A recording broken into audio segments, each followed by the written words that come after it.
Trump అణుబాంబు వేసేస్తాడా? ప్రతి నెలలో 2 సార్లు ఈ చర్చ వస్తుంది. ఆయనేం పిచ్చోడు కాదు.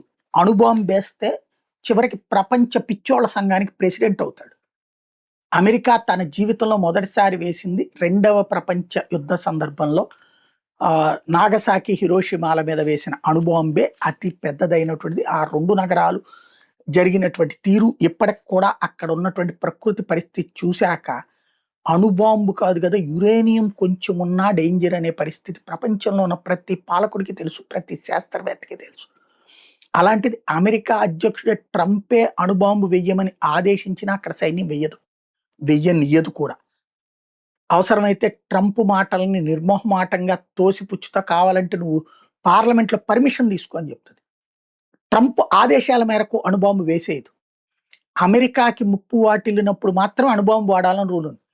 ఎక్కడో ఇరాన్తో గొడవలు జరుగుతున్నాయి కాబట్టి వేసేయాలన్నటువంటి రూల్ లేదు.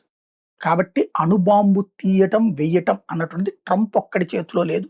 గతంలో అయితే అధ్యక్షులకు ఆ పవర్ఫుల్ కాన్సెప్ట్ ఉంది. ఇప్పుడు అక్కడ న్యాయస్థానాలు చాలా స్ట్రాంగ్ ఉన్నాయి. బికాజ్ ట్రంప్ వ్యవహార శైలి కారణంగా ఈవెన్ సైనిక అధికారులు తిరగబడుతున్నారు కూడా అవసరమైతే. ఇప్పుడు ఈవెన్ మొన్న ఇరాన్ మీద యుద్ధానికి సంబంధించి వాళ్ళు ఒప్పుకోలేదు. అందువల్లనే అన్ని రోజులు పట్టింది. ఇప్పుడు రకంగా కాల్పుల విరమణ ట్రంప్ తన సైన్యాన్ని కంట్రోల్ చేయించలేక తను వెనక్కి తగ్గుతున్నాడు.